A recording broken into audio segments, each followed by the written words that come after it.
Here we go. Welcome everyone. My name's Laura. I'm privileged to host webinar 21, Getting Ready Together as a Team. Without further ado, I shall share the screen. As always, the intention behind this is to share some content that hopefully feels fresh and practical and useful, which you can use then to inform your own sessions that you put together with your team, or clear your head to be able to think about how you directly can apply this. So getting ready together as a team. As we're starting to see some light through the forest of change currently, I thought what a fantastic quote to take here from Nelson Mandela. If you want the cooperation of humans around you, you must make them feel they are important, and you do that by being genuine and humble. What does that mean in the 2020s as life becomes more blended, digital, in real life?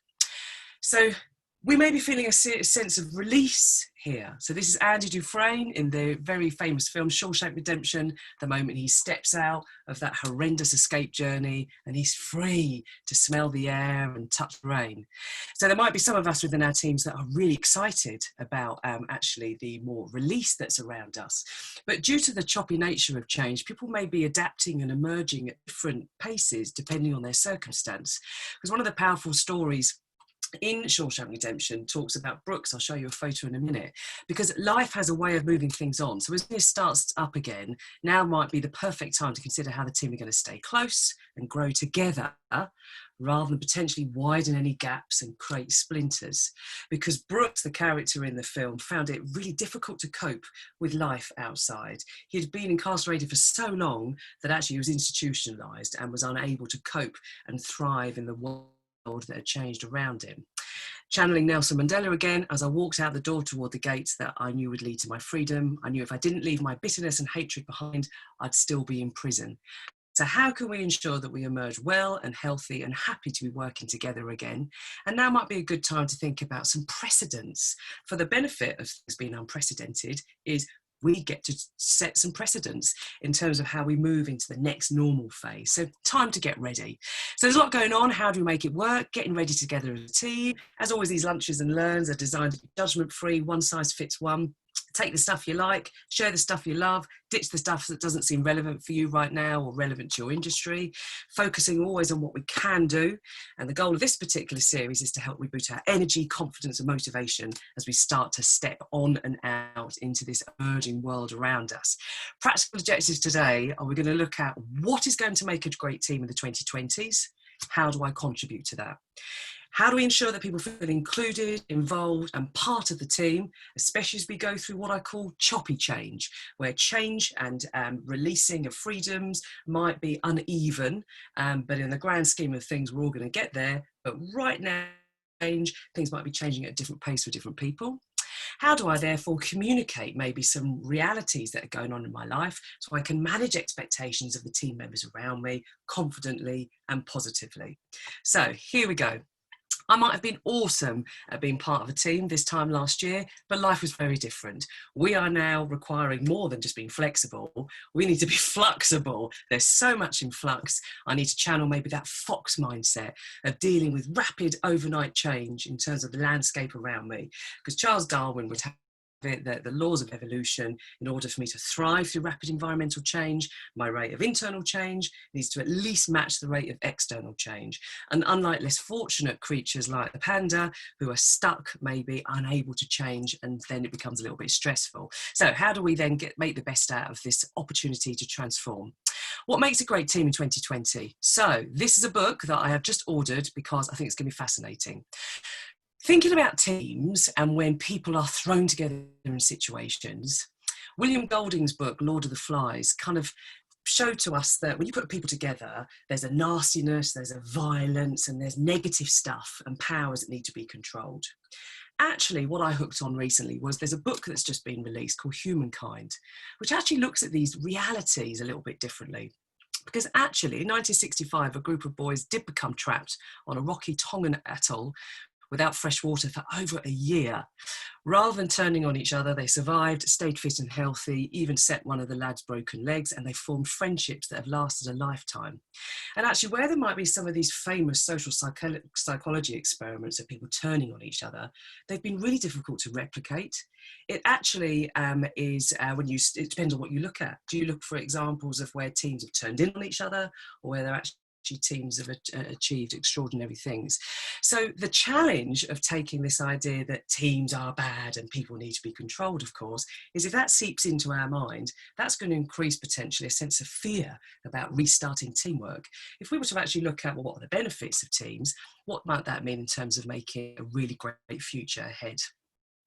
So 3 steps. First of all, let me just analyse the current state. So if we've all been in this kind of period of hibernation, depending on the type of industry you're in, maybe the first step is to identify, so where are we at now?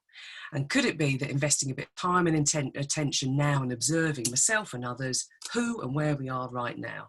Because the definition of hibernate is where we've been remained inactive indoors for an extended period, which pretty much sort of sums up how it's all been. Do humans hibernate? Well, sometimes humans hibernate because it puts us into a state of safety until change happens around us to make it safe. Does hibernation slow aging? So in fact, there's a benefit. So maybe the last 3 months, you've actually gone back in time because hibernation slows aging. So there you go. That's a reason to be cheerful. But let's now have a think about what we might need to bear in mind about this. But have we got some happy people that are going to be around that are really happy to get out of hibernation?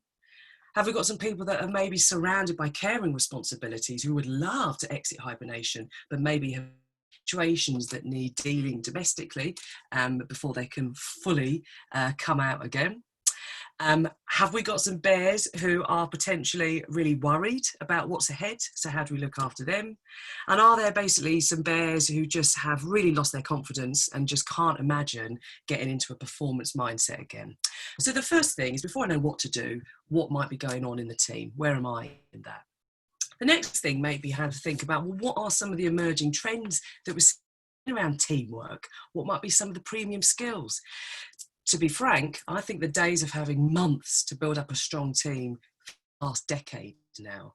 In fact, what is starting to come apparent around us is the new organisation model, and this is 2 years old from Deloitte Consulting, is that where teams and projects currently or previously were formed slowly over time, actually the future is going to be where teams assemble and disband really quickly.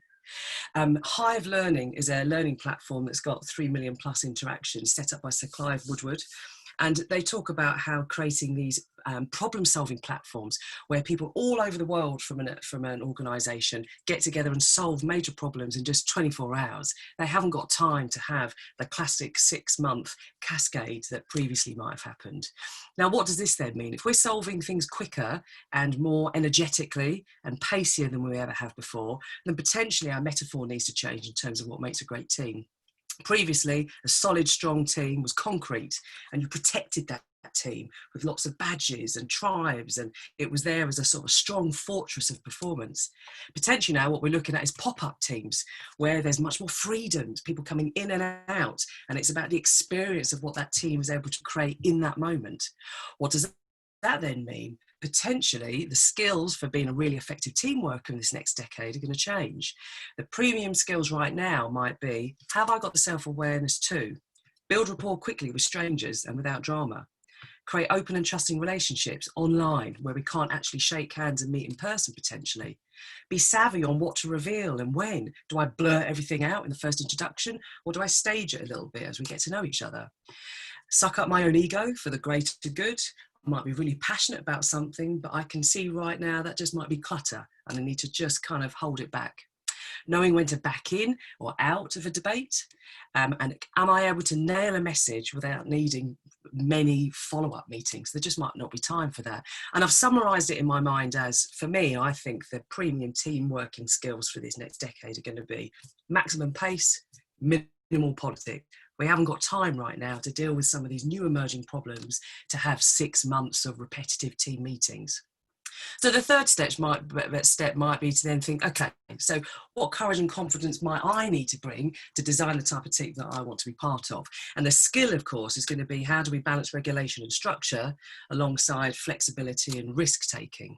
So Elon Musk, for me, I mean, I'm fascinated by this man, the impact he is having on our world right now with SpaceX, Tesla, and he's really clear in terms of what does it mean to literally go intergalactic and to completely transform potentially a panda industry of the automotive with cars.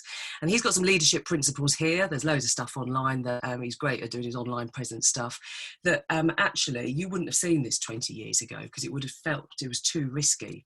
And one of the things that he thinks is really important to teamwork is it's being the multiplier. So talent is really important, but like with a sports team, the individual player will often win. But if you add in the multiplier, how those players work together, that is the sweet spot heading for. So can I be the multiplier?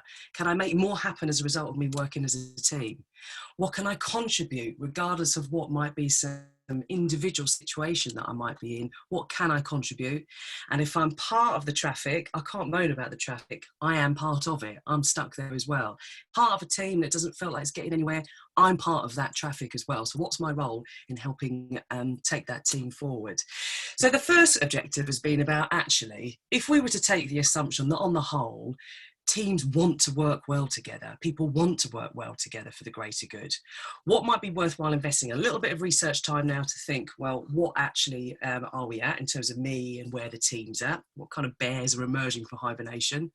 What might be some emerging trends that I think are going to be really key for my industry and my profession, and in short, we won't have months to develop teams. You've got to crack on and be part of a team much quicker than ever before, more pace, less politics, and having the courage and confidence to design the type of team that you want to be in, because if you're part of the team, you're part of the problem as well as part of the solution. So the second bit, how do I ensure that people feel included and involved through choppy change? And a dear friend of mine, Charlie, I remember when she was training for her triathlon, and she would tell me about the moment where you jump in and everyone is scrabbling around trying to swim through the sea of people all swimming around. And the key that she was taught to was work out your strategy, go around the side, avoid all of that so you don't get churned up and panicked in the middle, and get into your own rhythm. And I thought, what a lovely metaphor right now as we go through this slightly choppy change. What I mean by choppy change, we're going to be released sooner than others as we're all kind of working out the realities of how we make this work.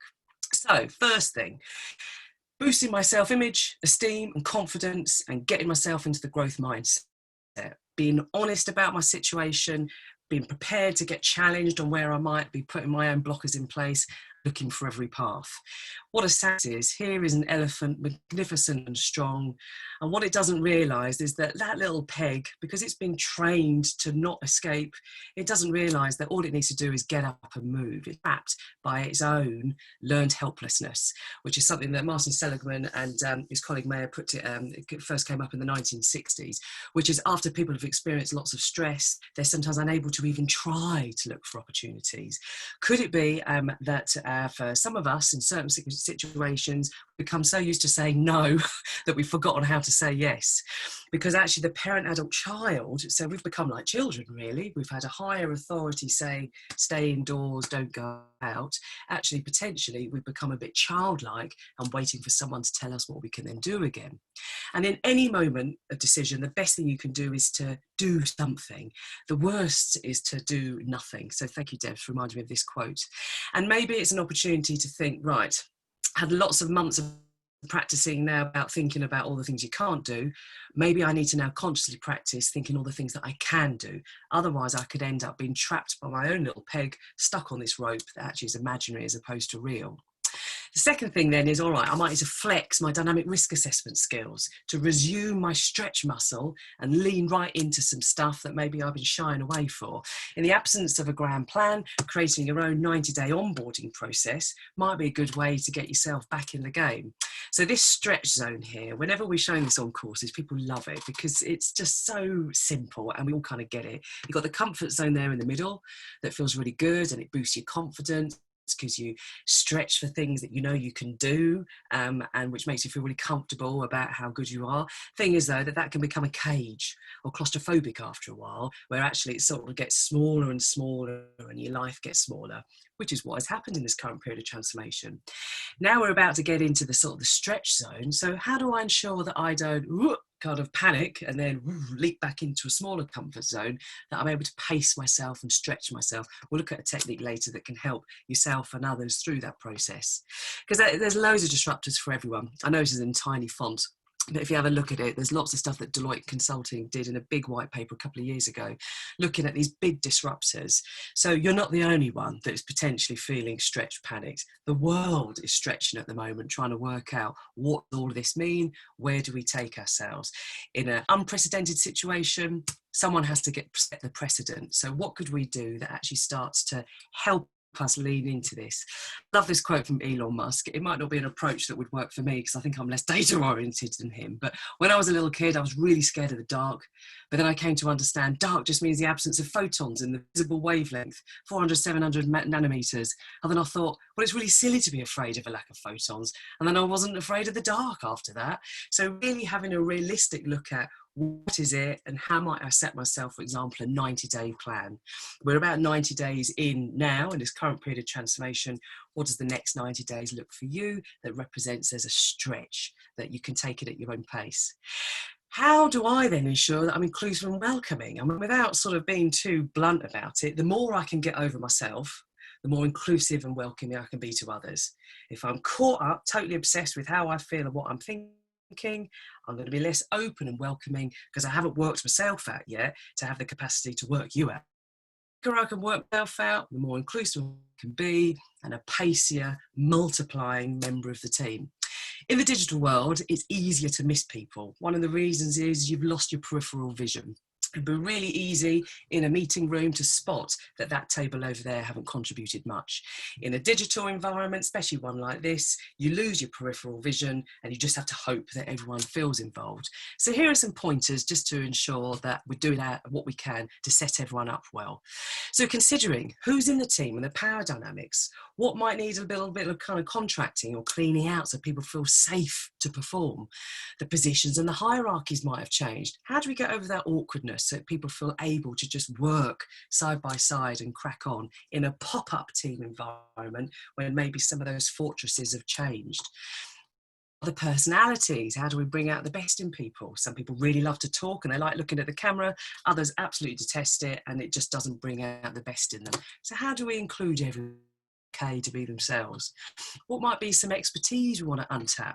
So someone might have joined your team and they might not know much about your industry, but they've got bags of experience that you could transfer across that actually might be really useful. Who knows who? So who's able to tap into their social network and how to ensure that people don't feel excluded? It can really hurt if you find out there's been another WhatsApp group where the pre-email was sent and you weren't included. For some people, that will really hurt their feelings. And now might be the time where we've got to be really clear and clean in terms of how we include everyone. From a moral point of view, there might be some people who are more or less risk averse in health and safety right now. So how do we ensure that people feel included in maybe their own fears or challenges they've got around working? And what might be some of the role that we have in some new legislations and some new rules and regulations that have got the ability to coerce, so provide an absolute power source in terms of the dynamics, in terms of how us as a team work. So who's in the room and the power dynamics? The second thing then is, well, what kind of characters do we have? We've got extroverts who potentially can overtake and bombard a digital meeting, hence the mute all. Or do we have some introverts who potentially need to be asked to speak up because it's not their natural way? As an extrovert, I might consciously think about speaking less. And as an introvert, I might need to consciously think about speaking up quicker and more. Are people task or people oriented? Do you want a lot of small talk at the start of meetings, or is it just cutting right to the chase and cracking on with business? So thinking about the different characters in the room so people feel involved. There'll be some people who love the detail and others who want the visionary 2030 plan. So what is it that people might need in this particular interaction? And there are those who enjoy or endure, as I called it, the cameras. And it's surprising how much that can shy people away from really kind of getting involved and having their voice heard. So what might we need to consider? How might we enable people to maximise their potential through this time of choppy change? There might be some uneven levels of change that have happened around domestic responsibilities. So taking timings into account, getting a whole team of 20 ready for a 9 a.m. call might be really tricky for some people. If it were to shift by half an hour, even 15 minutes, might make the world difference to take into account domestic responsibilities where there might be a little bit of uneven change. How do we include everyone?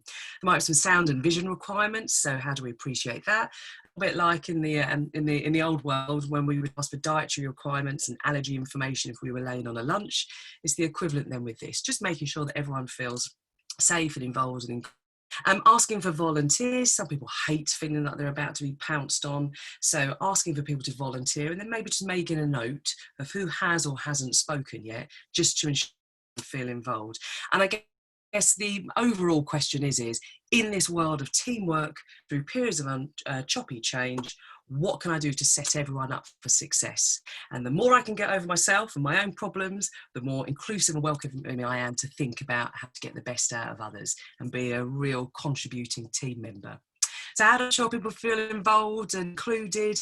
I've got to get my own boat solid first of all. Self-image, esteem, confidence. Get myself into the growth mindset. If I've been saying no, and I can't do that for the last 3 months, how can I get into the yes and I can do mindset again? I might need to flex some dynamic risk assessment skills, resume my stretch and start to lean right into stuff. And the more I can get over myself, the more inclusive and welcoming that I can be to others.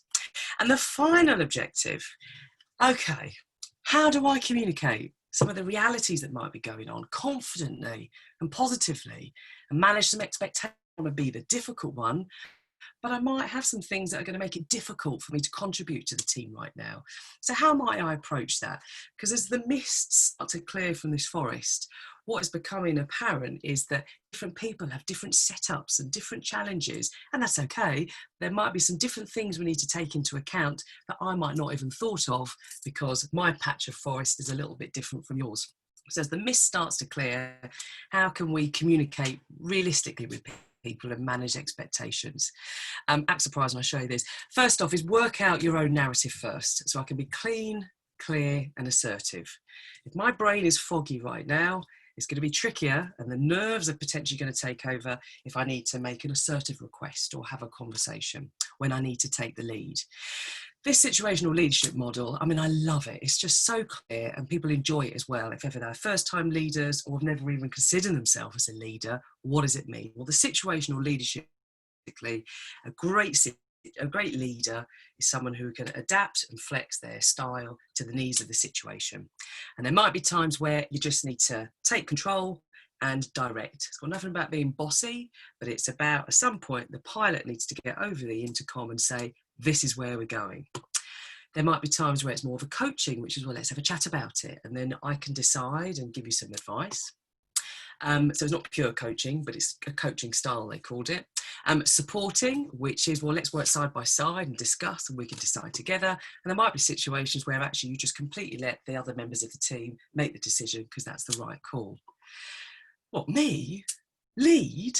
Oh no, I'm not a leader. Oh no, I'm a great follower, but oh no, I'm not a leader. No, I can't take the lead. I haven't been a leader on my CV. Me? Right, maybe we need to check some limiting beliefs. Things like, oh no, I can't do that. Oh no, there's only one, no, it's only if you've got a manager on your CV that you can ever be a leader in the future. Oh no, I need to do that. I've got no choice. I have to, I can't do it. Actually, could this be an opportunity to think, actually, are there some times where I could do stuff? Who says that I can't be a leader if I haven't got manager on my CV? Is it written down anywhere? In fact, is anything written down right now? In a world that has been described so often as unprecedented, well, maybe it's time to set some precedents. And actually, we can start to put some steps forward. So the limiting beliefs is remarkable how much we think, we can't do stuff. And actually, there might be some scenarios where you think, actually, I think I need to take the lead on this because I'm the only one who potentially has this bit of forest. So I need to take the lead and maybe speak up and have a conversation and be an adult about this. Take responsibility, accountability, and ownership. Transform model, this is borrowed from Debs, thank you, is a fantastic model to turn inaction into action, to take yourself or someone else up the steps of change, into the blue sky end as that butterfly emerges from this 90-day chrysalis. So the first thing is, right, what's the topic, theme or task? What needs sorting? The ability to work around homeschooling. Okay. So let me reflect. What's my experience? What ideas have I got? What's my wisdom? What are some lessons? Okay. What don't I actually 100% know for sure? Who could I ask some questions of? Are there some other pathways that I could actually start exploring? Actually, I've now got a new understanding. There are some changes that actually, potentially, I could make happen. Maybe I couldn't a couple of weeks ago, but potentially there's some changes that I can make happen. Right, now I need to a bit, pick up the phone, have an assertive conversation, make a request that previously I might have thought, oh no, it might sound a bit cheeky, but actually make that request, start to stretch and take those steps up to make the shift. Further inquiry, so how's it going now? How can I aim for continuous improvement? So if I've shifted myself a little bit with this, what other topics could I start to look at that might need sorting and setting a precedent? Who is doing what? So what am I in charge of? How do I then chase up on myself, basically, that I'm doing what I should be doing? When am I going to check in and see how this new shift, how that's actually manifested itself in real life? And how am I going to recognise this shift? So I can look back and think, yes, actually, that was the moment that I started to put some change in and put some steps in. So the transform coaching model, I like a bit of a plan, because in a world where you're not quite sure what to do next, sometimes having something written down allows you to at least rebel against it. If you don't like part of it, at least you've got something to rebel against. And then you can have confidence in that actually there's a stepped approach, and it's a way to either have a conversation with yourself or help a friend or a colleague, etc. So how am I going to take myself up the steps of change? What does that mean for us as a team? What a fantastic way to have a problem-solving conversation with your team, and by showing it there up on a slide, no one feels like they're being kind of picked on. Everyone's included within the conversation, because we can see this is a way to turn inaction into action in a new evolving world. It might be that there are some conversations that might be needed, and I've called this with digital diplomacy. Addressing any obstacles might actually be the best way to rebuild, re-establish some team relationships. A little call out for a second book. So the first one, Humankind, I haven't read it yet, it's hot off the press. This is an absolute classic. I firmly recommend it. Ryan Holiday's The Obstacle is the Way. The point at which I read it, which was about 5-6 years ago now, it was genuinely life-changing, and anyone that myself and the team have enjoyed it as well. Which is, in short, whatever the obstacles are in life, you can dodge them, you can run away from them, you can keep pretending they're not there, but in order to thrive the other side of the obstacle, you gain those skills dealing with the obstacle. You get fitness, not by reading about it, but by doing it. That's how you learn how to do press-ups about them, or looking at other people doing it. You learn how to do press-ups, doing press-ups. So, really simple. This isn't telling anyone a script, but it's just thinking, how might I plan for a conversation that is coming up that might require some digital diplomacy? So starting off with, how are you? I'd like to catch up about, update you on, discuss with you, hear your thoughts about. So that's your placement. And this might be a one-to-one, asking the whole team and having a team conversation around it. Is that okay, everyone? What do you think about how we handled the customer communication during the last couple of months? And at that point, as I'm listening to the team respond, I'm working out, is this a garlic or a baked bean situation. I cover that in a previous webinar about giving feedback. So is this a garlic situation? I.e., if someone's eating a lot of garlic, they can't sense it, everyone else can sense it. So it's where a team or an individual might not have much awareness about how something has gone. So is there an opportunity for me then to have a clarifying and careful realigning conversation? We'll look at the aid tool in a sec. Or is this a baked bean situation where immediately the team might bundle in and go, oh, I know, it was a nightmare. I think we could have done it really differently. And actually, there's no need to give feedback at that point. The feedback has already been sort of self-generated. So the feedback is then about, well, what's the recovery plan to then move on forward? And let's say there's a guy situation where someone's, I thought we handled it brilliantly, and you're thinking, well, I think there's an alternative we could have done. Then the age tool works really well for this, which is, okay, well guys, here's what I noticed, this happened, which had an impact, so I think what we need to do now is XYZ. How do we take it from here? What are your thoughts? So this is just almost a bit of a very basic rhythm. For those of you into music, this is your 4/4 rhythm of what might be a great rhythm to be digitally diplomatic if there are some of these obstacles that do need addressing, and how might we do that? Because there might not be a really lovely team day where we can all go out for dinner quite yet, but do we wait until we can meet up, or actually do we already start to rebuild and re-establish some of these team relationships? So, as the mists emerge and we see what is here in our forest of trees, how do we communicate realistically and reality and manage expectations? Work your own narrative first, so you can be clean, clear, assertive. The transform coaching model might be a good place to start, to turn inaction to action, and having the conversation that might be needed with digital diplomacy. You'll know what's right. Trust yourself, have the conversation to then move things forward. So if you can't see the wood for the trees, isn't this lovely? I got this from Alison Smith's blog spot. I thought it was a lovely little graphic here. As we begin to shift into the next phase of change, there is a lot to think about as we each work out new timetables, schedules, logistics and routines to make work for us.